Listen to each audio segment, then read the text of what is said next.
In a deserted parking garage, a Korean Mafia boss corners a determined female prosecutor whose investigation has pushed his empire to the brink. Just as he's about to silence her, a haunted man from her past steps out of the darkness, turning the standoff into a brutal choice between vengeance, justice, and survival. The parking level.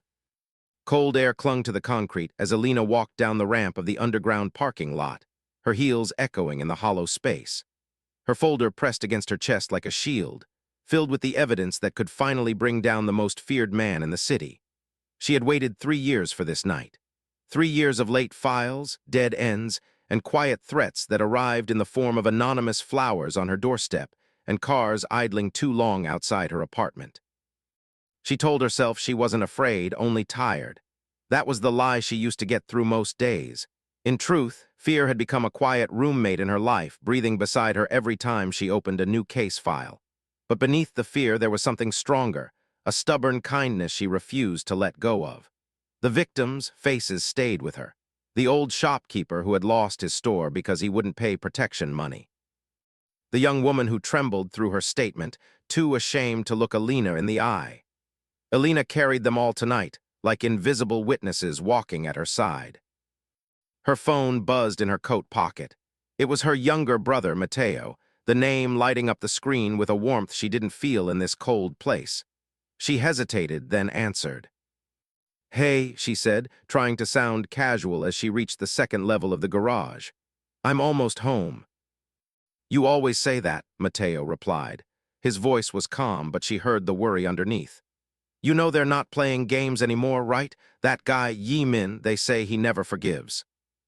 "That's why I can't back down," Elena said softly. She stopped beside a yellow concrete pillar, glancing around, empty spaces. A few cars scattered like sleeping animals, too quiet. "Listen, I'll be home in 20 minutes, I promise." There was a pause on the line, then his voice thinned with emotion. "Just remember you don't have to save everybody alone." Her throat tightened. For a moment she let herself lean against the pillar, eyes closing. She thought of the first time she saw what Yi-min's men could do. The burned restaurant, the shattered windows, the old couple standing in the street with everything they owned turning to ash behind them. She remembered the way the old woman had clutched her hand and whispered, "Please, you're the only one who came." "I'm not alone," Elena said, but she sounded like she was trying to convince herself more than Matteo. "I've got a whole team, detectives, agents, the U.S. Attorney's Office." "And who's walking you to your car right now?" he asked quietly. Elena forced a small laugh. "The bravest woman I know, me." She hung up before he could answer, sliding the phone back into her pocket. She hated worrying him. He had already lost too much because of her work, the long nights, the canceled plans, the quiet panic every time news broke about some mysterious accident in the city. She told herself it would all be worth it once Yi-min was behind bars, once the streets were a little safer, once the people who had trusted her saw that she kept her word. Her car waited near the far wall, its dark shape a promise of warmth and safety. As she walked toward it, the light above flickered, humming softly. She tightened her grip on the folder.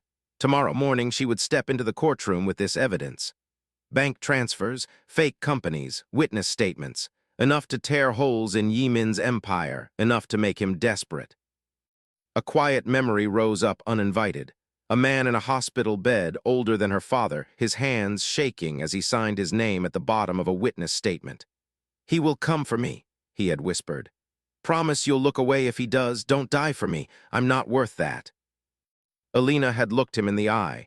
"Everyone is worth that," she had said, "even if I'm the only one who believes it." Now alone in the dim garage, those words felt heavier than ever. A soft scuff of leather on concrete broke the silence. Elena stopped walking, the hairs on her arms lifted beneath her coat. She turned her head slowly, trying to listen past the hum of the lights and the distant drip of water in some far corner of the garage. Nothing, no voices, no cars starting, just emptiness. She made herself move again, a little faster this time. Her heels clicked too loud. With each step, her heart beat louder, counting the distance to her car. 10 yards, 8, 5. Her hand reached for the keys in her pocket, fingers brushing cold metal. She pressed the unlock button and her car chirped, its lights blinking on. That was when she heard it, footsteps behind her, measured, unhurried, as if whoever it was already knew they didn't need to run. She spun around, her breath catching. He stepped out from between two parked cars, the harsh fluorescent light sliding over a leather jacket and a calm, unreadable face. His posture was relaxed, almost casual, but his eyes were sharp and careful, like someone used to reading every exit in a room. She had seen that face once before from across a courtroom, when he sat in the gallery and watched her like a storm waiting beyond glass. Yi Min. Up close, he didn't look like a monster. That was almost worse. He looked human, tired even, but there was a stillness to him that spoke of violence held in check. He stopped a few feet away, hands empty, as if he wanted her to notice he wasn't carrying a weapon. She knew better. Men like him never needed to show the knife to make it deadly. Elena, he said, her name soft on his tongue, shaped by a faint Korean accent. You worked too late. Her pulse hammered in her ears, but her voice came out steady. You're trespassing, Mr. Han. A half-smile touched his mouth, the kind people gave when they were bored of pretending. We both know you called me something different in your report. She didn't answer. She didn't dare move. Every self-defense class she had ever taken screamed at her to keep distance, to run, to shout. But she also knew that any sound would echo here, swallowed by concrete before help could even find the stairs. He took one slow step closer.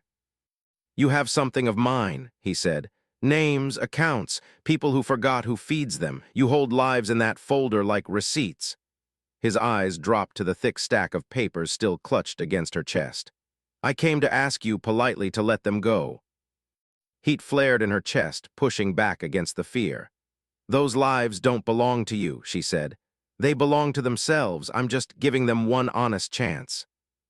For a second, something flickered across his face. Annoyance, amusement, respect. It was gone too fast to name. He moved again, closing the distance until the smell of his cologne, clean, expensive, almost gentle, mixed with the cold air between them. His hand came up, not quite touching her face, hovering near her jaw like a threat that pretended to be a caress. You are brave, he murmured. Brave people die young in this line of work. Elena's heart pounded so hard it hurt. She could feel the rough texture of the concrete pillar at her back. Somewhere inside her coat, her small service weapon pressed against her ribs, an option but also a risk. If she reached for it and missed her moment, she might never get a second one. Maybe, she said, or maybe brave people are the ones who make sure men like you finally have to stand alone. His eyes hardened, the warmth vanished. He moved faster than she expected, one hand slamming the folder against her chest, pinning it with the weight of his body, the other trapping her wrist against the pillar. Paper crumpled between them. For a heartbeat, she couldn't breathe. She could feel his strength in the way he held her, not crushing, but absolute. Then die for your papers, he whispered, his lips near her ear. But understand something, Elena. When you fall, no one will remember why. They will just see a woman who went too far. She swallowed, fighting the rising panic. Images flashed through her mind. Mateo waiting at the kitchen table, the old couple standing in front of their burned restaurant, the young woman gripping her hand so tight it hurt. It would be so easy now to beg, to say she would drop the case, to trade justice for survival. The thought made her stomach clench. I can live with being forgotten, she managed, her voice low but steady. But I couldn't live with being like you. A muscle jumped in his jaw. For the first time, anger showed clear in his eyes. The garage felt smaller now, the air thinner. His grip tightened on her wrist, sending a sharp jolt of pain up her arm. She gasped, eyes watering. Her mind reached for anything, any prayer, any memory that could keep her from collapsing into fear. And then, from somewhere behind Yi Min, a calm male voice cut through the tension, quiet but unshakable. Let her go. Yi Min's head turned a fraction, his body still pressed against hers. Elena's gaze slid past his shoulder, and her breath caught for an entirely different reason. A man stepped out from the shadows between two concrete pillars, the darkness peeling away from him like a curtain. His hair was messy from the wind, his jacket open over a black shirt, his hands empty but relaxed at his sides. She recognized the way he carried himself before she recognized his face. the slow, grounded walk of someone who had seen too much violence and was tired of pretending he hadn't. It was Michael, the man she hadn't seen in 5 years. The man who had vanished the night he chose to walk away from the life that had almost destroyed them both. He looked at her now with eyes full of something she couldn't name. Regret, guilt, a fierce protectiveness that shook her more than Yi-Min's grip. "Elena," he said softly, as if tasting the weight of her name for the first time in a long time. "You're not alone tonight." Her heart stumbled, caught between old hurt and sudden wild hope, as the two men faced each other in the dim light and the thin thread of her safety hung between them, ready to snap. The man from the shadows. Michael walked closer, each step slow, controlled, like he was careful not to startle a wounded animal. His eyes never left Yi-Min, but Elena felt the weight of his presence like a hand on her back, steadying her even from a distance. She tried to ignore the rush of memories, coffee cups gone cold on her desk, his rough laugh in hallways, the way his hand had once covered hers when she was shaking after a crime scene. The night he disappeared, he left nothing behind but a badge number and a silence that ate years of her life. Yi-Min's grip on her wrist did not loosen. His body stayed pressed against her, a human wall of calm violence. He watched Michael with a curious tilt of his head, as if he had just discovered an unexpected twist in a movie he thought he had already seen. "You're late," Yi-Min said. She almost signed her life away. Michael stopped a few yards from them. The overhead light cut sharp shadows along his jaw, but his voice was gentle. "I'm trying to be on time for once," he answered. "Let her go. We all know you don't need a hostage to make your point." Elena's breath hitched. That was not the Michael she remembered, the one who used sarcasm as armor, who never admitted fear. This version sounded tired but honest, like a man who had run out of lies to tell himself. "And you are?" Yi-Min asked, though Elena sensed he already knew. "Just someone who's done enough damage," Michael said quietly. "I'm trying to do one thing right before the lights go out." A flicker of recognition passed through Yi-Min's eyes, sharp and quick. "Ah," he murmured, "the ghost, the cop who forgot which side he worked for." He smiled thinly. "They still let you wear a gun, Michael." The name hanging between them felt heavier than the gun pressed against Elena's ribs. Her mind snapped back to the last time she had seen him, blood on his shirt, stitches pulling at his side, his promise. "I'll come back when it's safe." 2 days later, he was gone. No call, no note. Just a rumor that he had crossed a line undercover and vanished into the same world he once tried to break. So that's the truth, she thought, a bitter taste filling her mouth. He ended up here with them. Michael's jaw tightened, but he didn't rise to the insult. "I'm not here for a reunion, Yi-Min," he said. "You and I made our choices. She hasn't. She still has a chance to walk away with her soul clean. Don't drag her into our mess." Elena felt anger push through her fear. "Don't speak for me," she snapped, surprising both men. Her voice shook, but she didn't lower her eyes. "If I walk away now, I become exactly what you both think the world is, bought, scared, and small. I won't be that." Michael looked at her then, really looked, and the pain in his eyes told her he understood more than she wanted him to. "You were never small," he said. "That's why I—" He stopped himself, jaw working as if he'd bitten back a confession.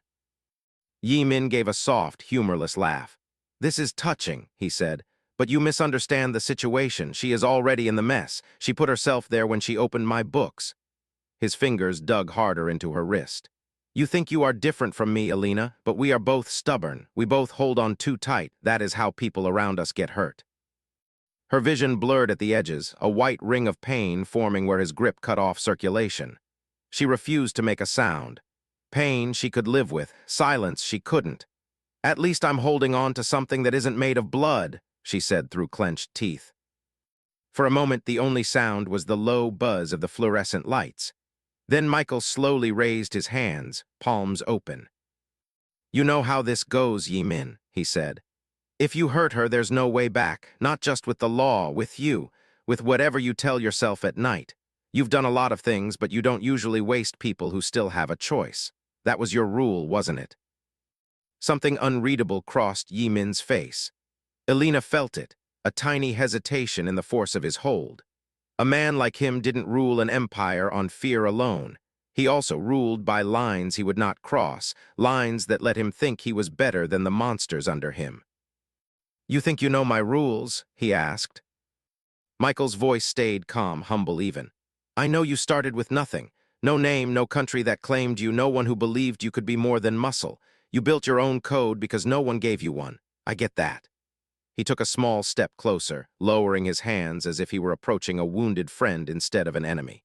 "You didn't climb out of the gutter just to die in a parking lot surrounded by security cameras and bad lighting. You're too proud for that."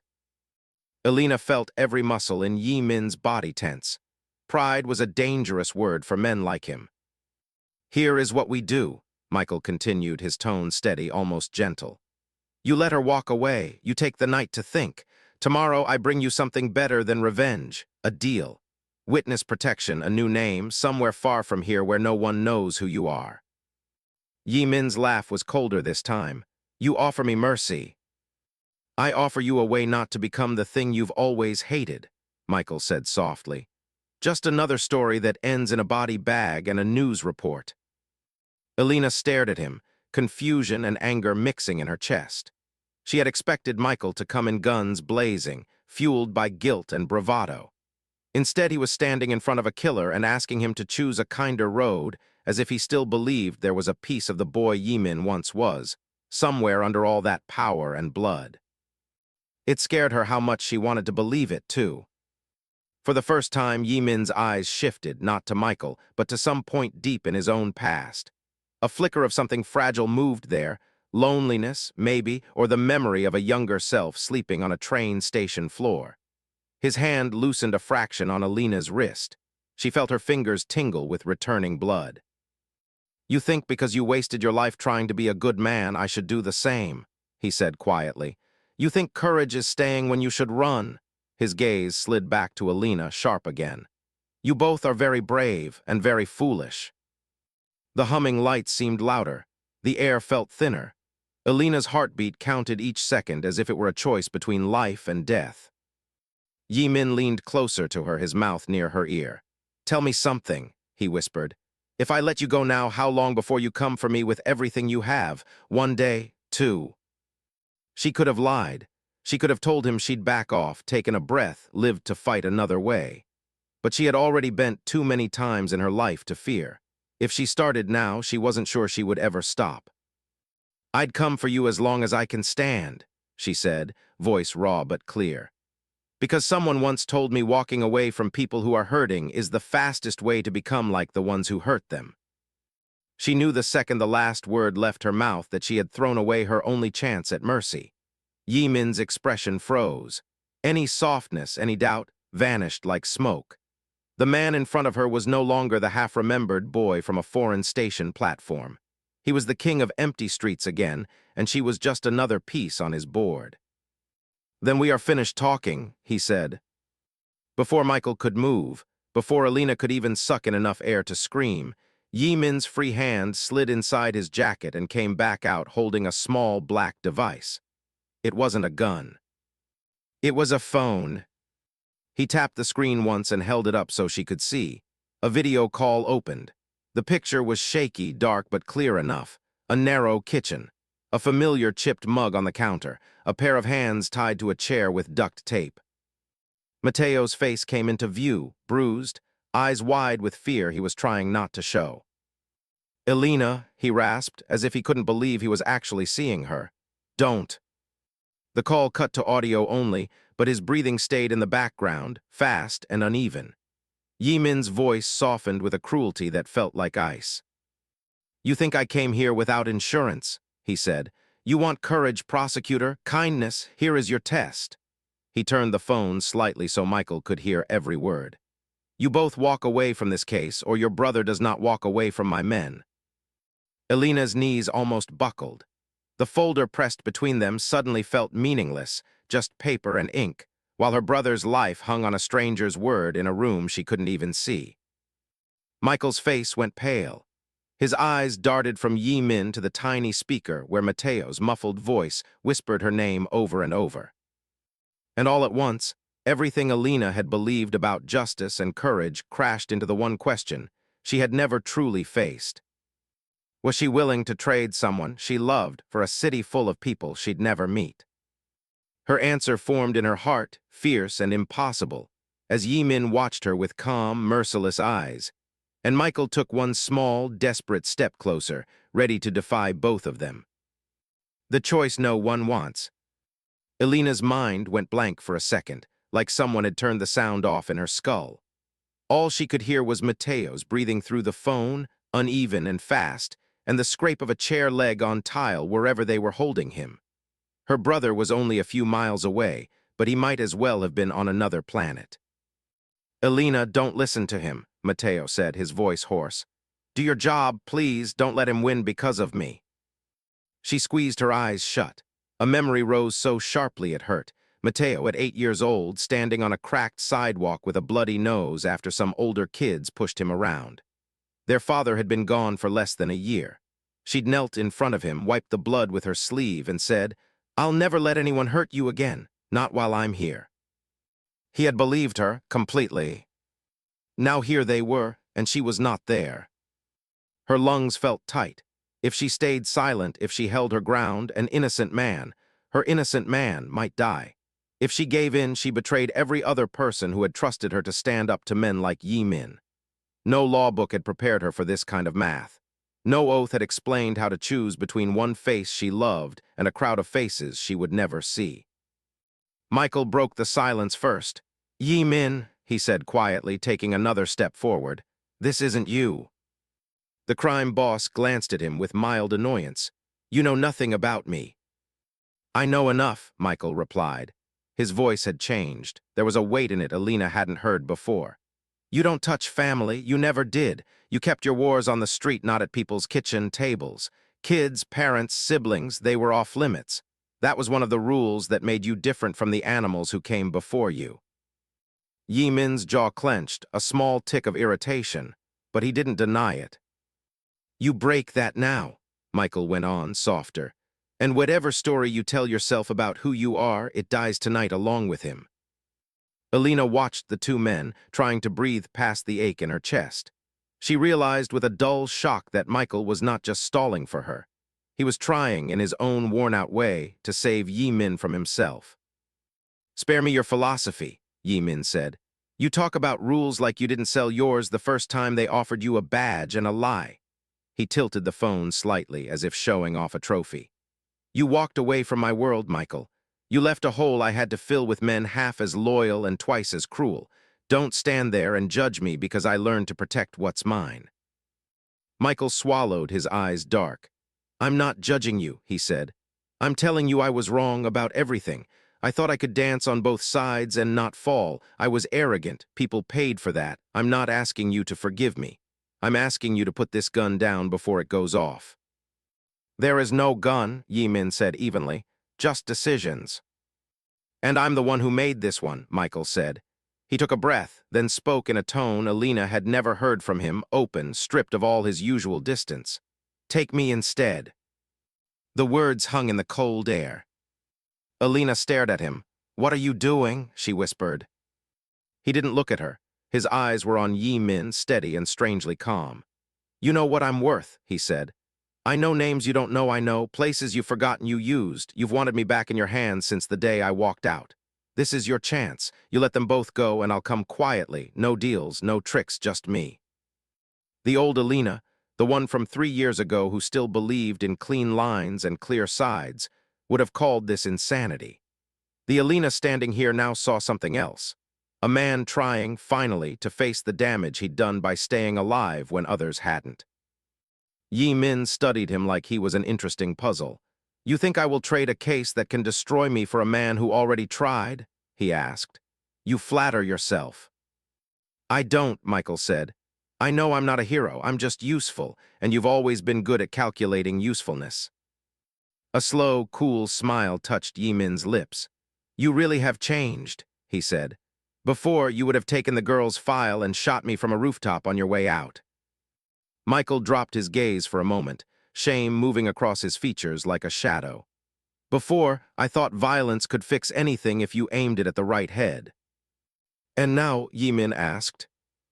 Now I know the bravest thing I can do is stand still and try to repair one thing I broke, Michael said, even if it's the last thing I do. The sincerity in his voice cut Elena deeper than any betrayal she had imagined for him. For 5 years, she had told herself he left because he didn't care enough to stay, that he had chosen his career or his safety or his secrets over her. Hearing him now, she understood that he hadn't just walked away from her, he had been running from himself. A hot, complicated anger flared in her chest. "You had a brother, Michael," she said suddenly, the words tasting like iron. "Someone they could grab and use against you." He turned toward her, eyes wide, as if she had slapped him. "Elena." "Because you're offering your life very generously," she cut in, voice shaking. "But you never asked what I can live with. You never asked that when you left, and you're not asking it now." His shoulders sagged, and for a heartbeat he looked younger, lost. "You're right," he said quietly. "I didn't, and I'm sorry."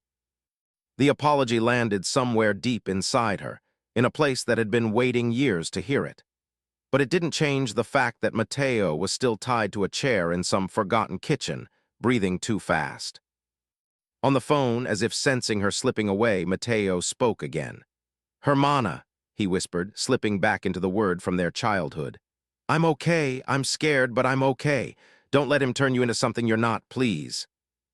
Her throat closed. What she was not, she thought, was someone who could sit in a courtroom tomorrow morning, strong and righteous, knowing her brother had died because she did not bend. She looked up at Yi Min. "What exactly do you want?" she asked, surprising herself with how calm she sounded. He tilted his head, considering her. "You withdraw the case," he said. "All charges, you destroy that file here in front of me. You record a message for your people saying you made an error and the evidence is unreliable. You promise, on whatever you still believe in, that you will not open another line of attack against me. Not in 6 months, not in 6 years." "And my brother walks out alive," she said. "If he does not," Yi Min replied, "you have no reason to keep your part. I am not a fool." Michael shook his head slowly. "You know she can't do that," he said. "You're asking her to cut off pieces of herself and call it survival." "I am asking her to be human," Yi Min said. "Heroes are good for stories, brothers are better for dinners." Elena's eyes burned. Her whole career she had told victims, families some version of the same sentence. "Justice matters. We can't bring them back, but we can make sure it doesn't happen again." Now those words twisted around her like a rope. "Can I talk to him?" she asked. Yi Min hesitated, then tapped the screen. The video came back on. Mateo's face filled the little square, sweat at his hairline, a cut on his cheek, but his eyes clear, stubborn like hers. "Elena," he breathed, "listen to me. If you give in, there will just be another me, another sister, another brother, you know that." "I know," she whispered. Tears blurred her vision. "I also know you cried for 3 nights when your goldfish died. Don't tell me you're ready to be a symbol now." He gave a tiny, broken laugh, and it hurt more than his fear. "I'm not ready," he said. "I'm just proud of you." The screen went black again at Yi Min's touch, but the echo of those words stayed with her. "I'm just proud of you." For a long moment, no one moved. Then Elena straightened as much as she could with her wrist still trapped. "Fine," she said, each syllable like lifting a weight. "You want the case? Take it. You want my career? Take that too. But you give me my brother back, alive and whole. And you understand something. You are not saving me. I am choosing who I refuse to lose tonight." Michael turned to her, horror and something like admiration mixing in his eyes. "Elena, don't." She met his gaze, and in that look she tried to say everything words could not. "Trust me. Back me just this once. I'm not breaking. I'm bending long enough to punch back later." Because even as she spoke, a quiet thought had risen up from the part of her that refused to die. The file in her hands was not the only copy. It was the one she had printed for court, the one she guarded like a ritual. But 3 encrypted drives sat in a safety deposit box across town. Another set of documents lay in a secure server she didn't even control. She would not tell him that. She would not tell Michael either. The fewer people who knew, the safer it was. If she had to play the coward to keep everyone alive long enough to fight again, she would carry that shame like armor. "I'm doing this," she said to Michael, softer now. Not because I'm brave, because I love him. That has to count for something. She felt his resistance crumble, his fists unclenched at his sides. Then I'll stand with you, he said, whatever it costs. Yimin watched them with a strange expression, like he couldn't decide if he was seeing weakness or a kind of strength he had forgotten existed. Slowly, he released Elena's wrist. Blood rushed back into her hand in a painful tingle. From his pocket, he pulled a small metal lighter, the kind that clicked instead of flicked. He held it out to her, resting it on top of the folder like an offering at the altar of compromise. "Prove it," he said. Her fingers closed around the lighter. It felt heavier than it should have. She flipped the lid open with a soft metallic sound. A small orange flame sprang to life, bright and hungry in the dim garage. For a heartbeat, no one spoke. The flame danced in front of her, and in its reflection she could almost see all the faces she had sworn to protect staring back at her, asking if she was about to abandon them. Her hand trembled as she lowered the fire toward the corner of the first page. The paper caught with a faint hiss, black curling into orange. The smell of burning ink rose between them as the edge of the document folded in on itself, and Elena felt something deep inside her crack, some belief about herself, about how the world was supposed to work. She held the burning page, the fire climbing toward her fingers, and knew that whatever she did in the next few seconds would change not only her brother's fate, but who she would be every morning for the rest of her life.